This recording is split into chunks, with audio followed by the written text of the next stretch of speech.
उनका जो अपना काम है यानी कि शिक्षा विभाग है वो कैसा चल रहा है इसका इन्हें शायद कुछ अता पता ही नहीं है। मैं ये क्यों कह रही हूं, जरा 6 तस्वीरें आप देखें।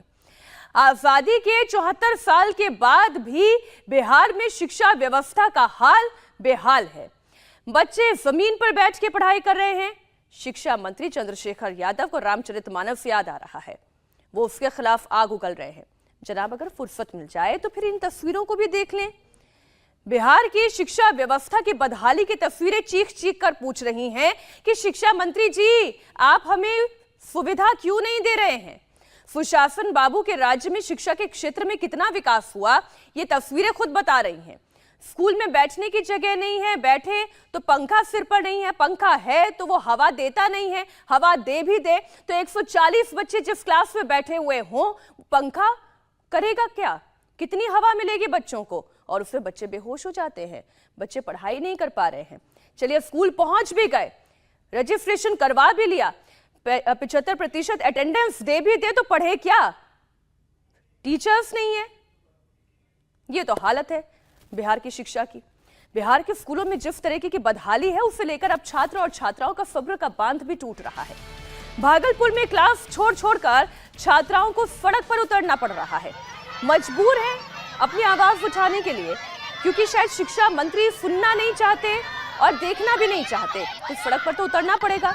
भागलपुर के जगदीशपुर बाजार में चल रहे गर्ल्स हायर सेकेंडरी स्कूल के छात्रों ने सड़क पर अपने ही स्कूल के खिलाफ जमकर विरोध प्रदर्शन किया।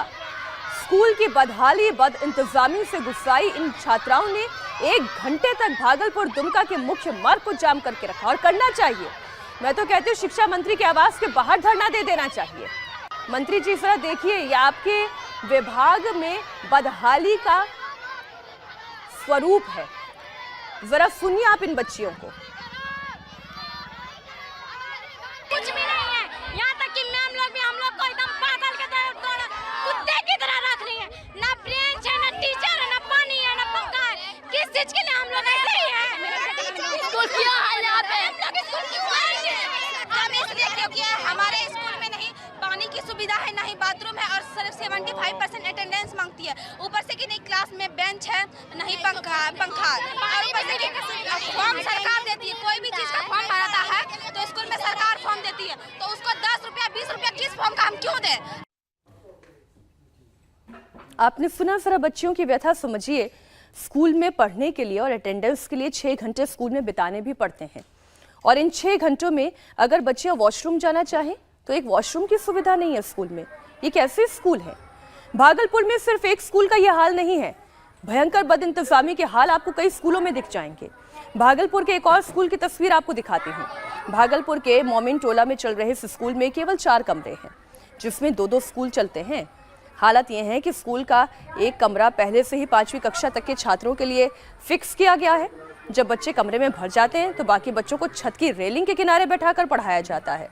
खैर शिक्षा जरूरी है, पेड़ की छांव में हो या रेलिंग पर हो, शिक्षा मिलनी चाहिए, लेकिन ऐसे बच्चे सीखेंगे क्या, जरा सुनिए। हमारे यूज में 3 कमरा आता है। एक कमरा में वो टैग विद्यालय चलता है, भवनहीन है, और हम अपना कमरा 3 चलाते हैं। हम 2 शिक्षक हैं बारी बारी से, और एक कमरा में 2 क्लास चलाते हैं, जैसे 3-4 एक कमरा में, 1-2 एक कमरे में 5, यही चलता है। विभाग को बहुत बार लिख के हम लोग दे रहे हैं, देने के बाद अभी भी लिख के दिए हैं, रिपोर्ट जा रही है। अब देखिए विभाग कैसे कितना दिक्कत होता है यहाँ पे बच्चों को? बहुत परेशानी है, दिक्कत है बच्चे को, क्योंकि 5 क्लास है और 3 कमरे में ही चलता है। बैठने के लिए व्यवस्था है यहाँ पे? बैठने की व्यवस्था नहीं है। हम लोग दरी का आया था 5 साल पहले, तो दरी पर बैठाते हैं। इस तरह करते हैं, कुछ बच्चे को देते हैं, कुछ बच्चे को लिखने दे देते हैं कि वो बच्चे कुछ अपना होमवर्क बनाएं, उसके बाद दूसरे बच्चे को पढ़ाते हैं। शोरगुल तो बहुत ज़्यादा होता है, हल्ला बहुत होता है। कितना दिक्कतें होती होगी पढ़ाई करने में? ये तो अभी खुद समझ सकते हैं। ये शबनम जी हैं, खुद बोल रही थी कि कई बार विभाग को लिखा है, लेकिन करे तो करे क्या, विभाग सुनवाई ही नहीं कर रहा है। भागलपुर के स्कूल की ग्राउंड रियलिटी आपने देखी। अब आपको राजधानी पटना की एक्सक्लूसिव रिपोर्ट दिखाते हैं, बहुत ही एक्सक्लूसिव है, देखिएगा सर आप। मुख्यमंत्री आवास से महज 3 किलोमीटर की दूरी पर कैसे शिक्षा दी जा रही है। दो झोपड़ी जैसे कमरे में 460 बच्चों के साथ पढ़ाई हो रही है। हकीकत आपको चौंका देगी। देखिए संवाददाता नीतीश चंद्र की एक ग्राउंड रिपोर्ट। एक स्कूल की तस्वीर देखिए, यहाँ पर बच्चे लड़ाई कर रहे हैं, खुले में बैठे हुए हैं और टीचर वहाँ दूर बैठी हुई हैं। ज़मीन पर बैठकर बच्चे पढ़ाई करते हैं क्योंकि बेंच नहीं है। कुछ बेंच है भी तो किसी तरह जुगाड़ करके ईंट के सहारे टूटे बेंच पर बच्चे बैठते हैं। दो जो आपको एस्बेस्टस दिखाई दे रहा है, बस यही दो झोपड़ी है स्कूल के नाम पर। और आपको हैरानी होगी ये जानकर कि इस स्कूल में 400 बच्चे पढ़ते हैं। जिस स्कूल में 400 बच्चे पढ़ते हैं वहाँ की ये स्थिति है। और यहाँ पर इसी तरह बैठकर बच्चे बाहर अपना समय बिताते हैं। अंदर एक क्लासरूम दिखाई दे रहा है जहाँ टीचर पढ़ा रही हैं, लेकिन जो बाहर बच्चे बैठे हैं वो यहाँ पर उनको देखने वाला कोई नहीं है। और यही कारण है कि बच्चे खेल रहे हैं, आपस में लड़ाई कर रहे हैं, मारपीट कर रहे हैं और इनको देखने वाला कोई नहीं है। हाँ, ये बताओ कि क्या दिक्कत है तुम्हारे स्कूल में, बताओ। नो सर, दिक्कत है बैठने वाले में सबको, बच्चा को। अच्छा, क्या बेंच के बेंच नहीं है? नहीं। तो क्या जमीन पे बैठना पड़ता है? हाँ। हाँ? जमीन। और क्या परेशानी बताओ, पानी का क्या बताओ? हाँ, पानी पता है, पानी गंदा गंदा पी गिरता है। हाँ। अंदर में। अच्छा, गंदा पानी है। हाँ। अच्छा, और ये खुले में बैठना पड़ता है। बारिश होगी तब क्या करोगे? बारिश होगी तो हम सबके घर में सबको घुसा देता है, कोचा कच्ची हो जाता है। हाँ।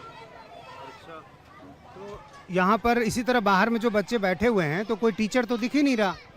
टीचर सब अंदर बैठे हैं।